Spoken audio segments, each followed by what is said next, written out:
A war is coming. So fierce. So apocalyptic. It will split the world in two. Our king, my father. Welcome, people. This is my review of Alexander, the making of a god awful.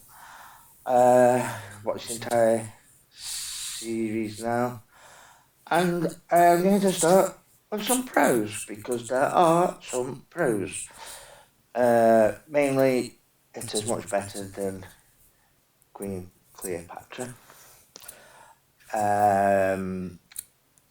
The so-called experts seem to know what they're on about and don't seem to have an agenda that I could sort of tell.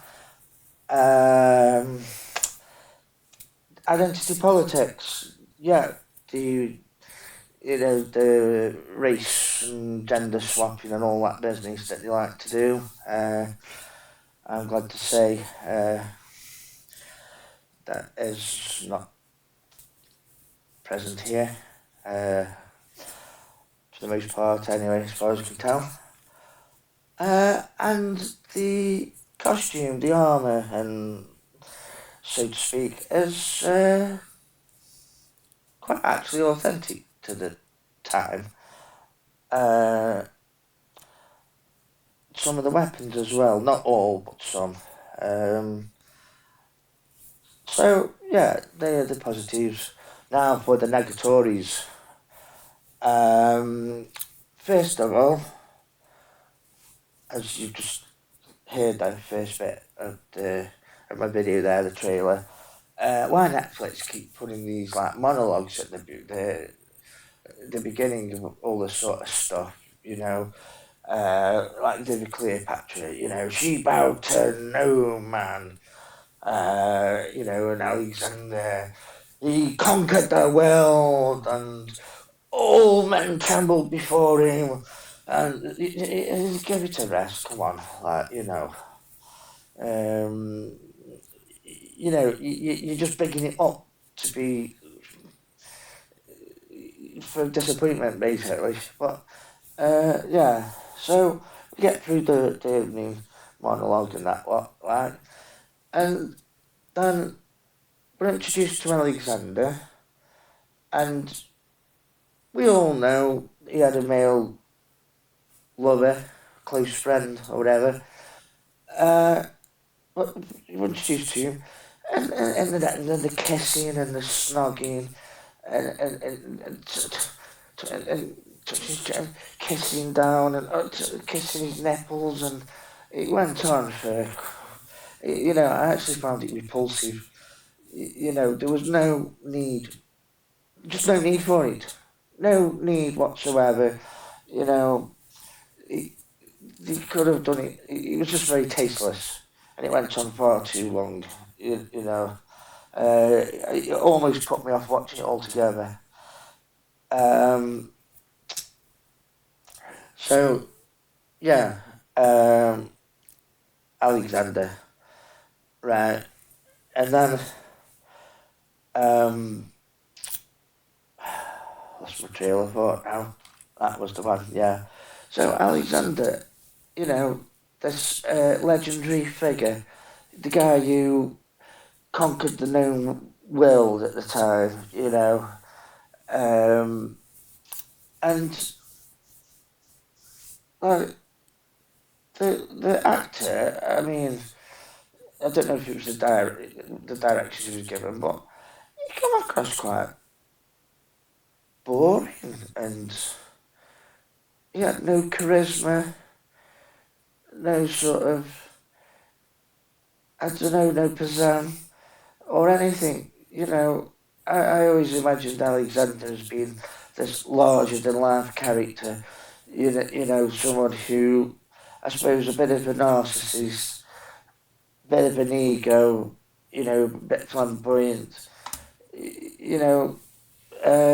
come on, man, for the glory of Greece and all that stuff. Like, you know, instead he just seemed like a bit of a, you know, it's my way or the highway, you know, and yeah, I just thought, you know, this isn't this mythical, legendary figure that I imagined he'd be. He just come across very dull, to be honest. So, anyway, Alexander, he ascends to the throne of Macedon, and he leads his men into Persia, and it says in the series, this is a test, his first test as a commander to, you know, show the troops and that lot, like, and I'm pretty sure he'd already fought under Philip II in the cavalry at a young, you know, something like 16 years old, something like that. You know, he was already a proven horse rider, stroke cavalry soldier from in his teens. But in this, he just sort of skips all of that, and the other thing as well is they failed to mention the army was Philip II's army. Alexander did not create that army. That army was already there, had already conquered most of Greece when Alexander took over. But yeah, to just make out that, oh, Alexander ascended to the throne and then decided, oh, I'm going to go and conquer Persia. Let's get some men together and let's go over there and see what we can do. That leads me on to my next negativity.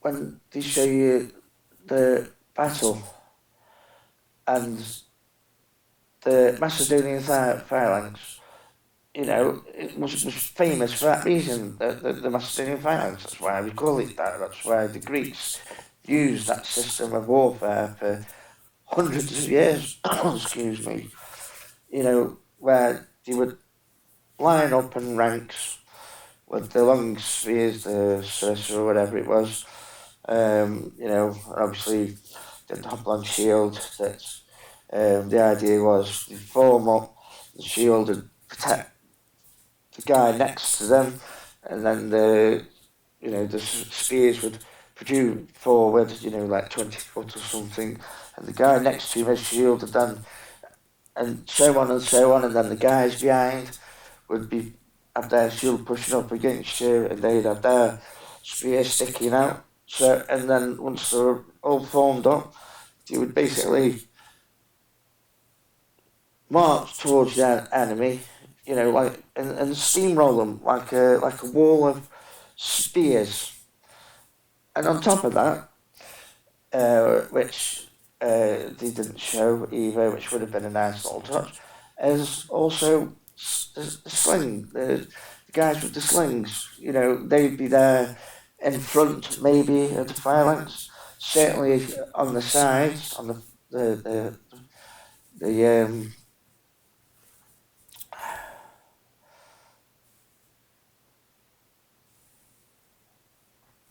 sorry, I can't think of the word, but yeah, they'd be there hurling the slingshots. You know, they even used to scribe, like, you know, the name or little insults into the little like pebbles or whatever it was to use, you know. And then you'd have the cavalry on both the, you know, covering the flanks, like, and instead they just charged into each other, and the Persians did the same when they waving the swords around, and oh, it was terrible. I don't know why they do it. And like I say, the armour, for the most part, sort of looks authentic to the time. Only it was very plain, and there's iconography that shows how colourful and decorated it would have been, and the officers especially would, be very colourful and stand out and look ornate and stuff. And they always had this thing with the armbands as well. Why? I remember watching Rome HBO, one of my favourite historical dramas ever. And they did it in that. Which is, because it was so good, you could let it slide and that. But in this, it really stands out. Really stands out. And you can tell as well, it looks like cheap printed sort of like plastic or something as well. It does look pretty bad, like, And then also, phone's ringing. I better wrap this up soon. But yeah, they just basically went over the stuff that most people actually know about the life of Alexander, and there was just so much that they could have explored, and yet they didn't. So all in all, I was quite disappointed. Anyway, I'll leave it there. Thank you very much for listening. Have a good day, and I'll catch you later.